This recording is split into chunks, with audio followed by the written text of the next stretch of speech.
На денот како беше објавен документот со кој се открива дека можното решение во спорот со Бугарија е бришњењето на македонскиот јазик пред 1945 година, првиот дипломат Бујар Османи со двосмислена изјава ниту потврдува, ниту пак негира дека токму ова е пазарот на кој се согласиле со бугарските власти. Тврди дека македонскиот јазик бил дел од преговарачката рамка. Се менува претседателството, но не се менува предлогот. Предлогот на претседателството е тоа да се даде унилатерална изјава во која што од нас се очекува само да се потврди фактот дека јазикот е кодифициран како примарна кодификација во 45-та, односно јазикот е кодифициран во 45-та. За прашањето на јазикот и идентитетските атрибути никогаш не сме разговарале на билатерална основа. Тоа прашање единствено го третира предлогот на претседателството.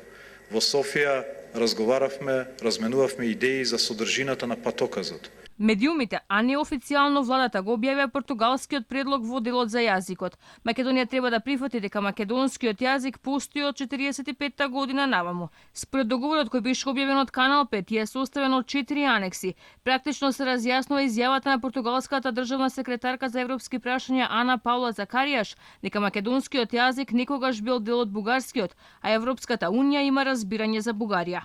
Додека во медиумите протекуваат информации за португалскиот предлог, премиерот Зоран Заев 2 дена молчи за португалскиот шамар, откако најави дека ќе испитувал автентичноста на изјавата на Закаријаш.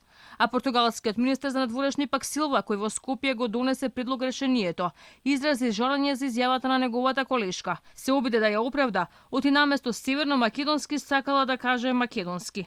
Не можете да очекувате од дипломати и политичари да бидат експерти по лингвистика. Не ја поминуваме секоја секунда од секоја минута, од секој час, секој ден во употреба на соодветни прецизни термини од научна гледна точка. Кога мојата заменичка се осврна на македонскиот јазик, таа сакаше да каже македонски јазик. Опозицијата повторно побара МНР официјално да реагираат за како што велат срамното негирање на македонскиот јазик од страна на високи државни представници од Португалија. Изјавата дека македонскиот јазик поттикнува од бугарскиот не представува ништо друго освен откривање на тајните и закулисните игри кои Заев ги игра со Бугарија, велат од партијата.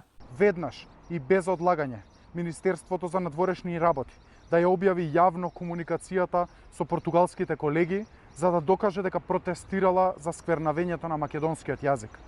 Втора, кабинетот на Зоран Заев да ги објави стенограмските белешки кои мора да ги имаат од средбата со бугарскиот претседател Румен Радев. Да видиме дали се преговарало за негирање на македонскиот јазик или се бранеле македонските национални интереси.